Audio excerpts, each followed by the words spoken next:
पौराणिक युग में कई ऐसे भक्त थे जिनके लिए स्वयं भगवान धरती पर उतरते थे और उन्हें अपना आशीष देकर स्वयं को गौरवान्वित मानते थे। ऐसी ही एक भक्त थी शबरी।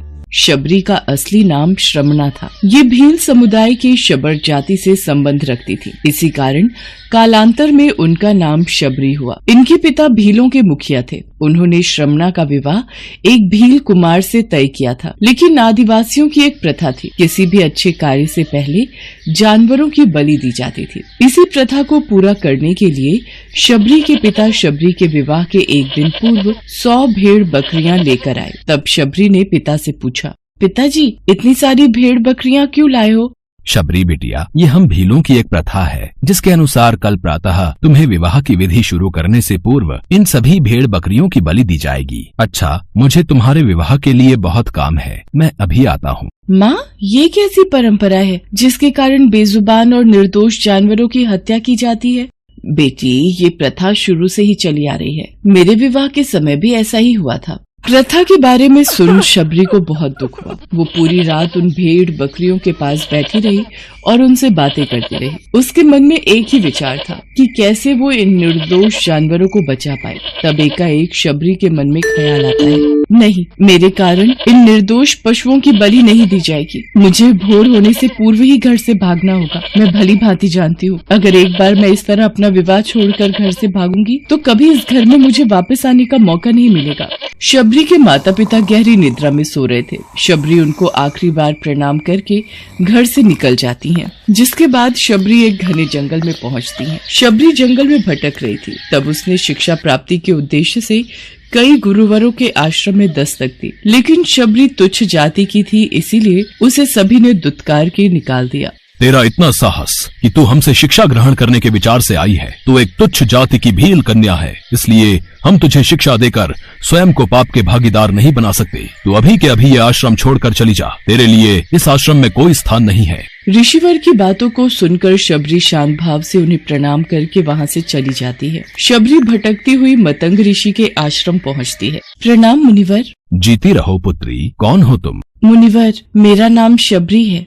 शबरी ने अपना परिचय देते हुए मतंग ऋषि से शिक्षा प्राप्ति की इच्छा व्यक्त की। मतंग ऋषि ने शबरी को सहर्ष अपने गुरुकुल में स्थान दे दिया। अन्य सभी ऋषियों ने मतंग ऋषि का तिरस्कार किया, लेकिन मतंग ऋषि फिर भी अपने कथन से पीछे नहीं हुए। उस दिन से शबरी ने गुरुकुल के सभी आचरणों को आसानी से अपना लिया और दिन रात अपने गुरु की सेवा में लग गई। शबरी जतन से शिक्षा ग्रहण करने के साथ साथ आश्रम की सफाई, गौशाला की देखरेख, दूध दोहने के कार्य के साथ साथ सभी गुरुकुल के वासियों के लिए भोजन बनाने के कार्य में लग गई। कई वर्ष बीत गए। मतंग ऋषि शबरी की गुरु भक्ति से बहुत प्रसन्न हुए। मतंग ऋषि का शरीर दुर्बल हो चुका था, इसलिए उन्होंने एक दिन शबरी को अपने पास बुलाया और कहा, पुत्री, मेरा शरीर अब दुर्बल हो चुका है, इसलिए मैं अपनी देह यहीं छोड़ना चाहता हूँ, लेकिन उससे पहले मैं तुम्हें आशीर्वाद देना चाहता हूँ। बोलो पुत्री, तुम्हें क्या चाहिए? हे गुरुवर, आप ही मेरे पिता हैं। मैं आपके कारण ही जीवित हूँ। आप मुझे अपने साथ ही ले जाएं।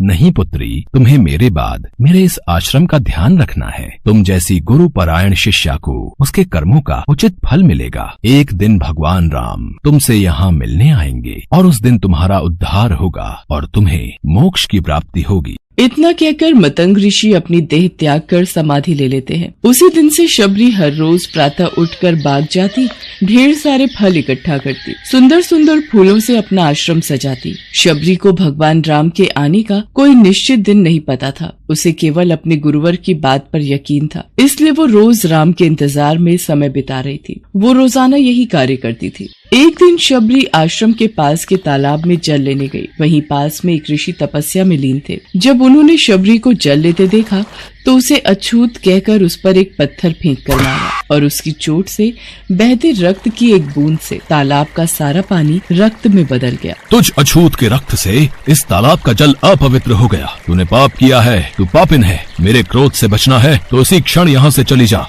ऋषि के कटु वचन सुनकर शबरी रोती हुई अपने आश्रम में चली गई। उसके जाने के बाद ऋषि फिर से तप करने लगे। उसने बहुत से जतन किए, लेकिन वो तालाब में भरे रक्त को जल नहीं बना पाया। उसमें गंगा, यमुना, सभी पवित्र नदियों का जल डाला गया, लेकिन रक्त जल में नहीं बदला। कई वर्षों बाद जब भगवान राम सीता हरण के बाद उनकी खोज में वहाँ आए, तब वहाँ के लोगों ने भगवान राम को बुलाया और आग्रह किया कि वे अपने चरणों के स्पर्श से इस तालाब के रक्त को पुनः जल में बदल दे।